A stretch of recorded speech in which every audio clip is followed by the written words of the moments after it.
You can't. Oh, there you are. I was trying to figure this out for the longest while. Great. Okay, you got your question? Yeah, so I think the when we created this profile of a graduate, and I just sent you an email with a link that might allow you to join the presentation. Okay. Do you still have the video up of me? Yes. You are the one viewer. You, the YouTube video, can you exit out of that? Because I'm hearing feedback. Respond to my voice twice. Yeah. Oh, there you are. Hold on. I was trying to figure this out for the longest while. Oh, is that it? Okay, sorry. All right, cool. So I think what we are trying to do is to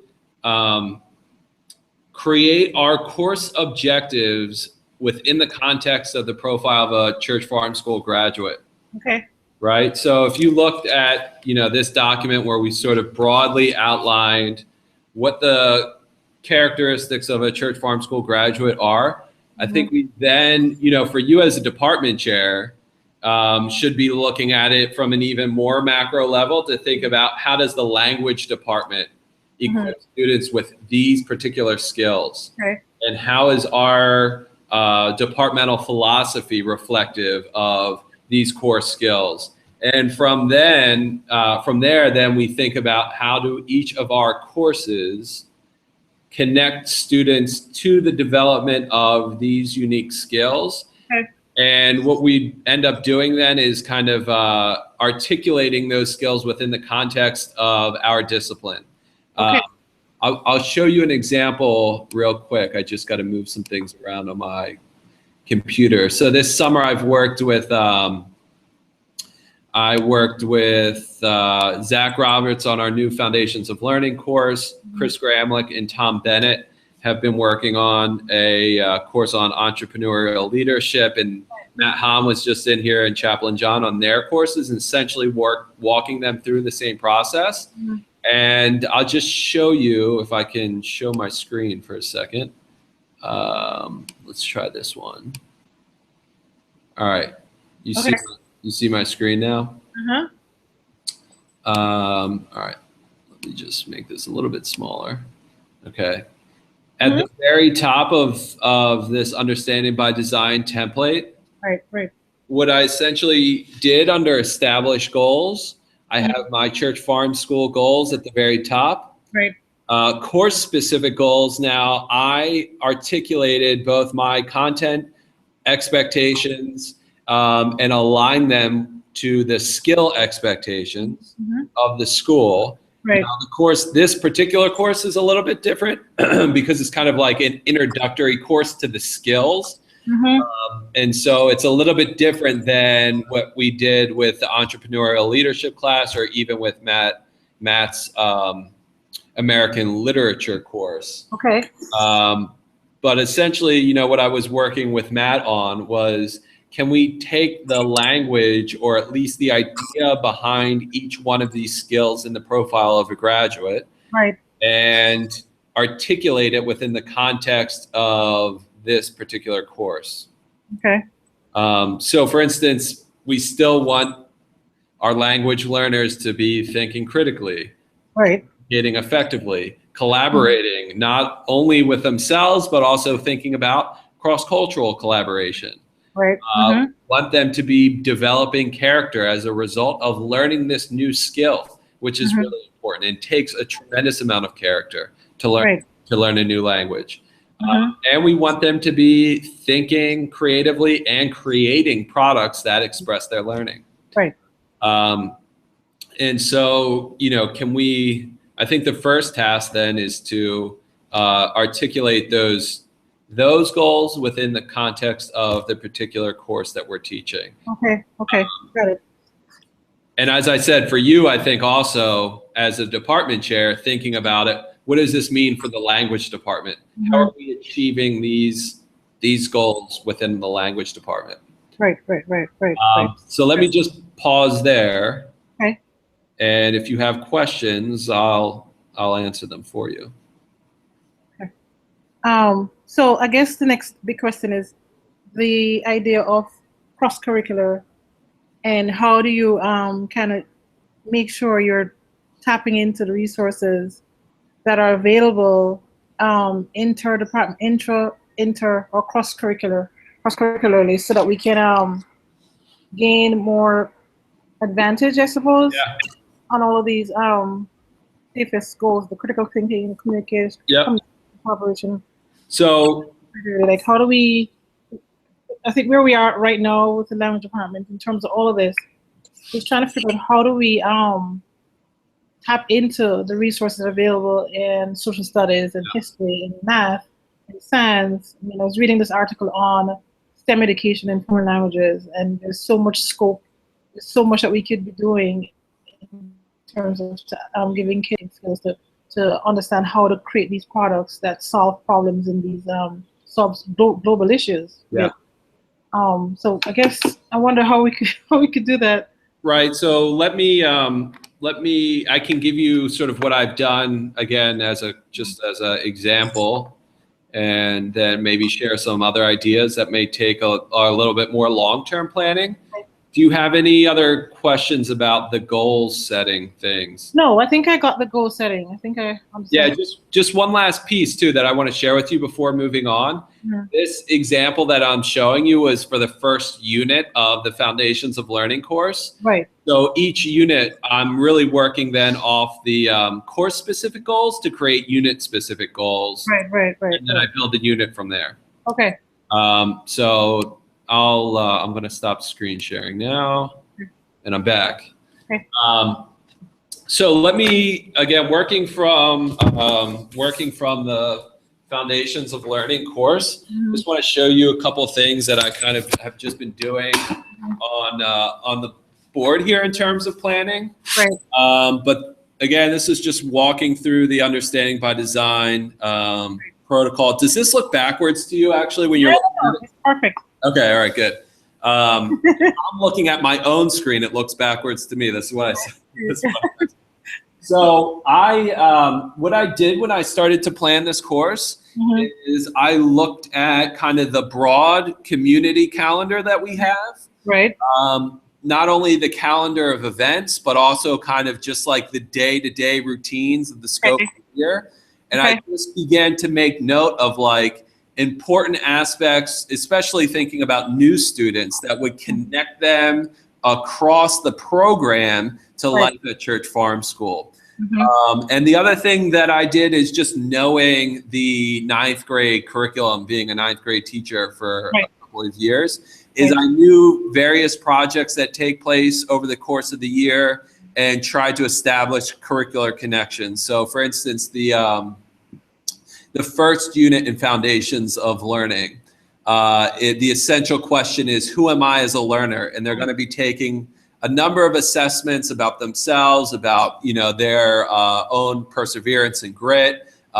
There's a character assessment that we're having them do. There's a goal setting protocol that we're asking them to do, where they think about kind of wishes they have for themselves and their own success. And we're tying all this to their own personal identity and who they are as a learner.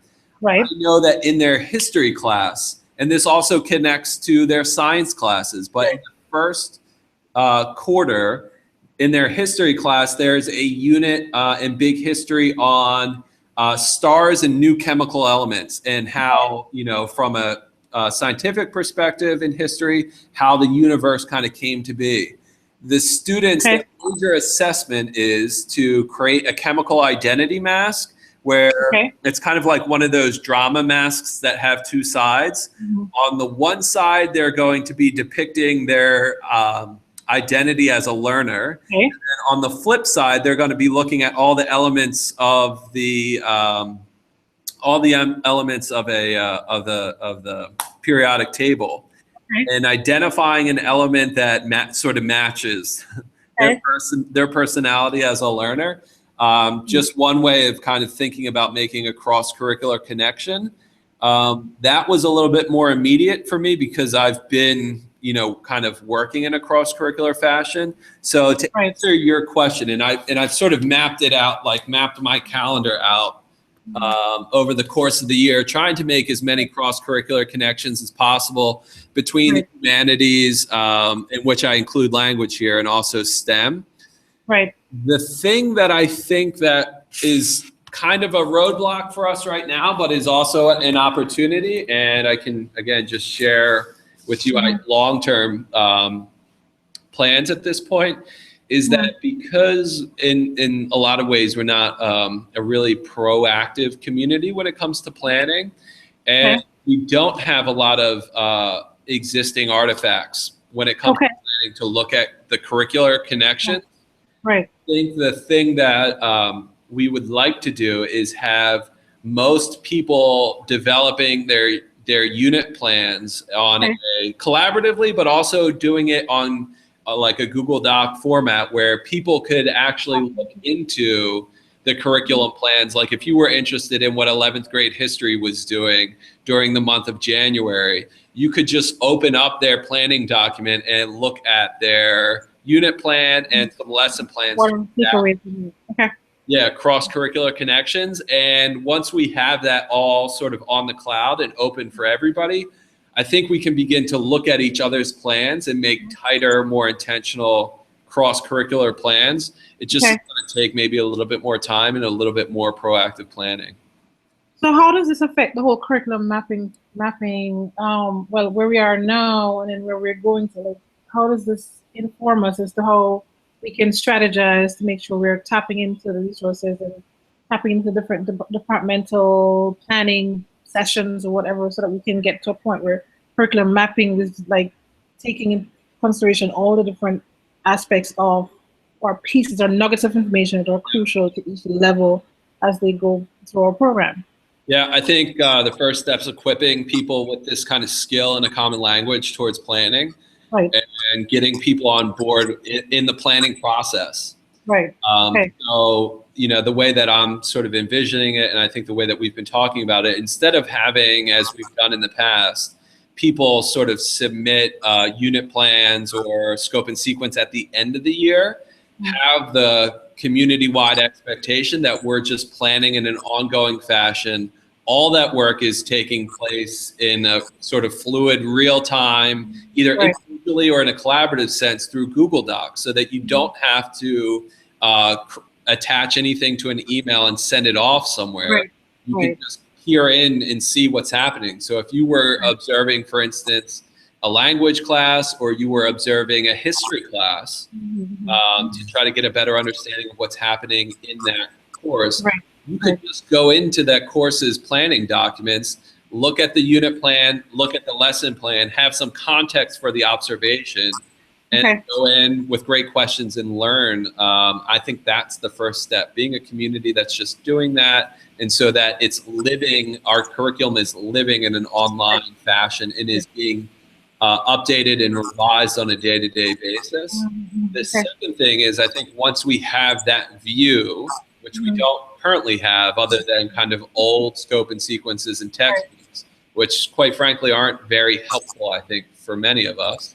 I think once we gain that level of view of the curriculum from more of a 20 or 30,000 foot view, I think we can then begin thinking about the program as a whole, making those cross-curricular connections very intentionally, possibly thinking about broader themes for particular years or particular grade levels.